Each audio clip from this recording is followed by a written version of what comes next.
What's up, nerds? I'm Wes, Nevermore Gaming. One of the things that I really love is small box games that pack a real punch. So let's talk about Stellar.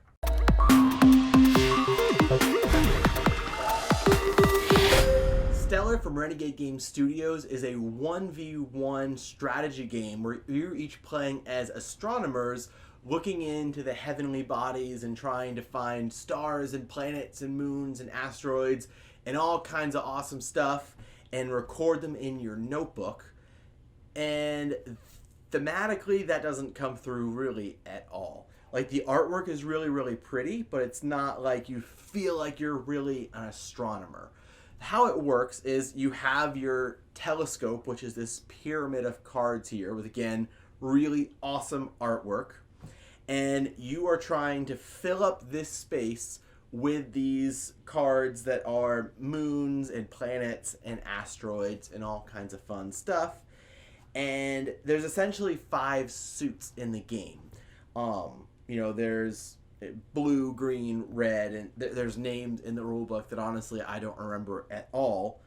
But you want to get clumps of similar colors together in this pyramid, because once you have like the blue cards started, every blue card you play has to be adjacent to that one group of blues. You can't have like a group of blues up top and a group of blues at the bottom, which is a really like simple rule, but your telescope starts getting cluttered really fast because, again, you have 5 different suits. So if you're trying to play all 5, which is like a way you can score points by having all 5 suits represented on your telescope, it's really hard because, again, you're trying to get them all together up here. If you ever have to play a card of a suit and you can't play it in that like directly adjacent to that clump, like let's say you had your blues up here, but then your greens cut them off, so you couldn't put any more cards here, and you had to play a blue, you actually have to play it face down in your telescope,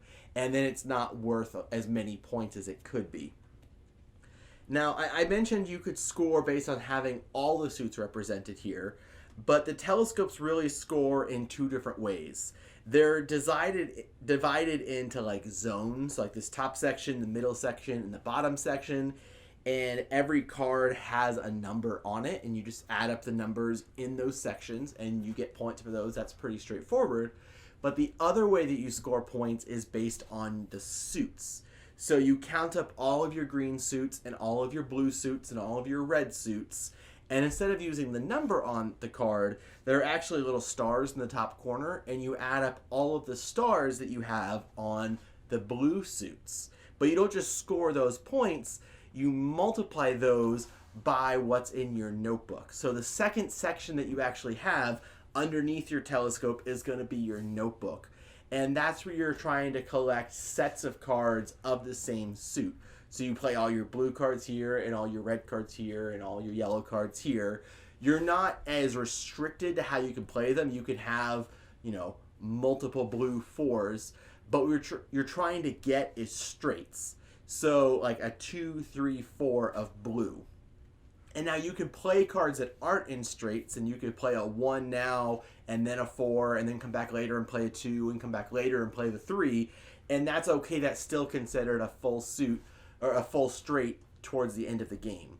So you count up your longest straight of blues, and then you multiply that by the number of stars on blue cards in your telescope, and that's how you score those points. So even if you've got a ton of cards in your telescope and you think you're doing awesome, but you don't have a good straight in your notebook, those cards are really worth nothing. If you don't have any in your notebook, they're worth 0. If you only have like a single blue card in your notebook, you multiply the stars by 1 because it's a straight of 1, and that's your point. So you can really like rack up points if you've got like 5 or 6 stars and then a straight of 4.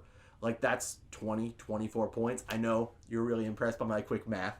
You have to do a lot of balancing where you play cards, because you could say, oh, this card's got 3 stars on it. I really want to play it in my telescope. However, it also has a 4 on it, and that would give me a better straight. So maybe I want to play that down here, And you can do like some multiplication of like, okay, well, right now it's giving me this many points. If I play it here, it's giving me this many points, which is like really good end game, but mid game you really don't know enough moving forward. And there's also like wilds that you can put down in your notebook that can move around. So you can put it, you know, I'm going to put this wild card in the blues, and then I got the card that I needed, so now I'm going to move the wild over to the reds.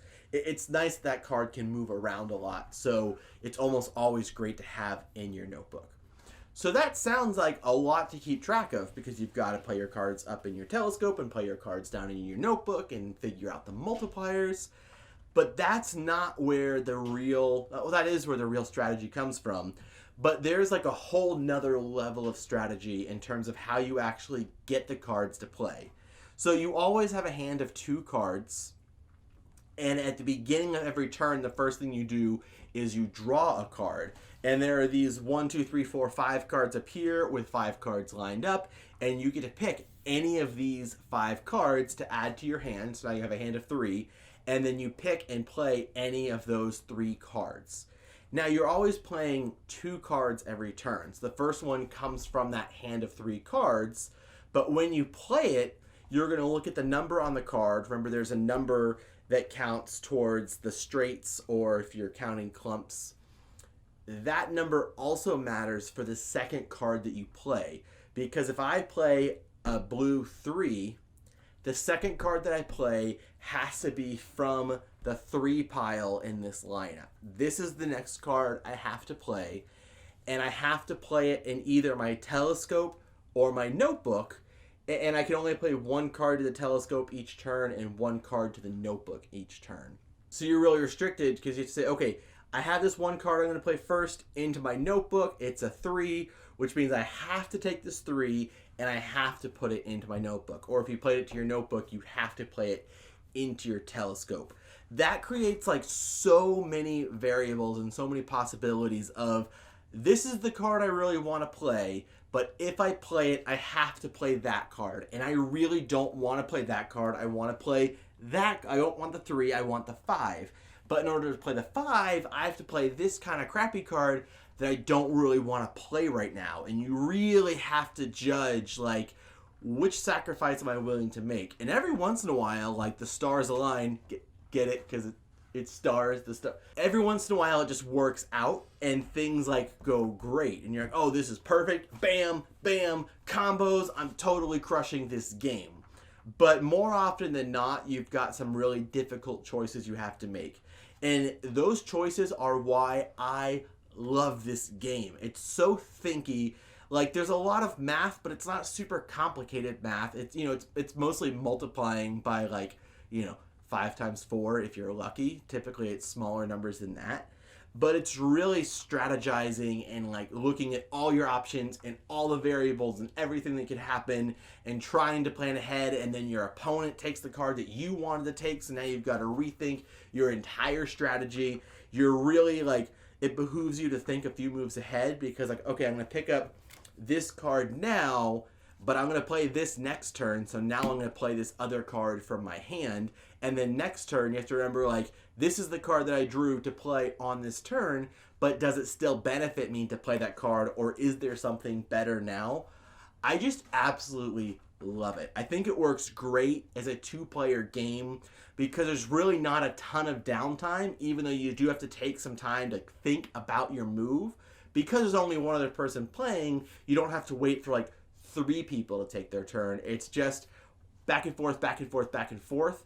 You have a limited number of turns, because once this telescope is full, that's it, game over. And then because the game is really limited to a specific number of turns, like the box says it plays in 30 minutes, which is about what I saw, probably like 45 minutes with a teach, or if like us, you're playing it at like 11 o'clock at night, 12 o'clock at night, and like your brain's fried, so it takes you extra long to think about it. But really, just such a solid game.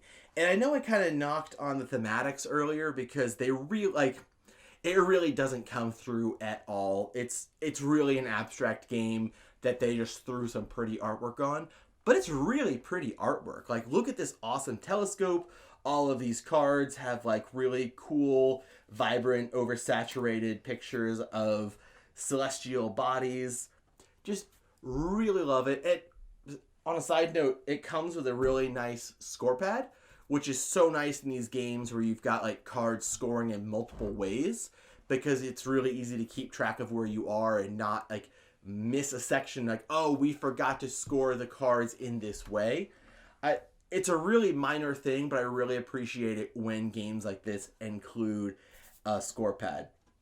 So really, I highly recommend Stellar if you like abstract games, if you like really thinky strategy games, and if you have like a two people to play with, which most gamers I feel like have a lot of situations where they're playing 1v1, especially for like a date night or a roommate or anything like that. Like, it's just solid, and it's a small box, it's not a lot of shelf real estate, and also like it's only a bunch of cards, so it's a pretty cheap game.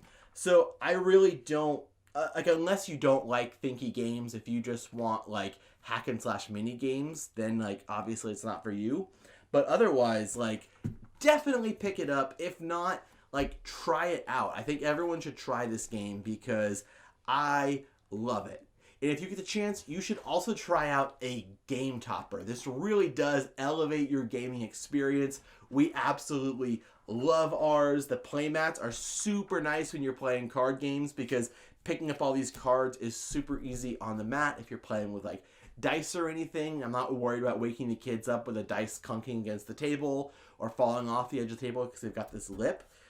Not really in this game, but you can like put your cards up on the ledge here so you don't have to hold your hand of cards.